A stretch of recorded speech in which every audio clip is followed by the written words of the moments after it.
justify a search warrant, and in such circumstances no search should have been attempted. Such was the public verdict, as declared in Barrington Erle's last letter to Lady Glencora. Mr. Palliser was of opinion that the attempt to search the lady's house was iniquitous.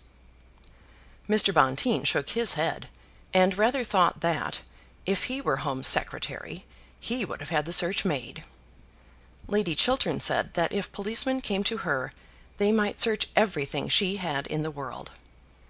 Mrs. Grey reminded them that all they really knew of the unfortunate woman was, that her jewel box had been stolen out of her bedroom at her hotel. Madame Goesler was of opinion that a lady who could carry such a box about the country with her deserved to have it stolen. Lord Fawn felt himself obliged to confess that he agreed altogether with Madame Goesler. Unfortunately, he had been acquainted with the lady, and now was constrained to say that her conduct had been such as to justify the suspicions of the police. "Of course we all suspect her," said Lady Glencora, "and of course we suspect Lord George too, and Mrs. Carbuncle and Miss Roanoke. But then, you know, if I were to lose my diamonds, people would suspect me just the same, or perhaps Plantagenet. It is so delightful to think that a woman has stolen her own property, and put all the police into a state of ferment." Lord Chiltern declared himself to be heartily sick of the whole subject, and Mr. Grey, who was a very just man, suggested that the evidence as yet against anybody was very slight. "Of course it's slight," said Lady Glencora. "If it were more than slight, it would be just like any other robbery, and there would be nothing in it." On the same morning Mrs. Bonteen received a second letter from her friend Mrs. Rutter. The Tewett marriage had been certainly broken off.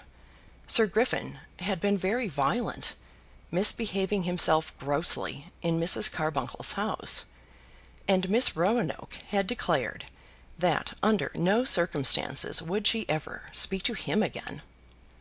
It was Mrs. Rutter's opinion, however, that this violence had been put on by Sir Griffin, who was desirous of escaping from the marriage, because of the affair of the diamonds.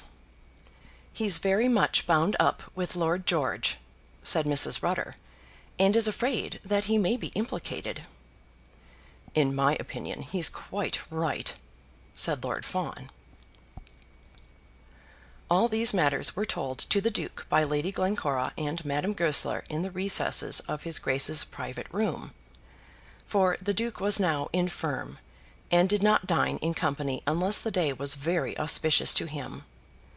But in the evening he would creep into the drawing room, and on this occasion he had a word to say about the Eustace diamonds to every one in the room. It was admitted by them all that the robbery had been a godsend in the way of amusing the Duke. "Wouldn't have her boxes searched, you know," said the Duke. "That looks uncommonly suspicious. Perhaps, Lady Chiltern, we shall hear to morrow morning something more about it." "Poor dear Duke," said Lady Chiltern to her husband. "Doting old idiot," he replied. End of chapter 47. Recording by Laura Koskinen.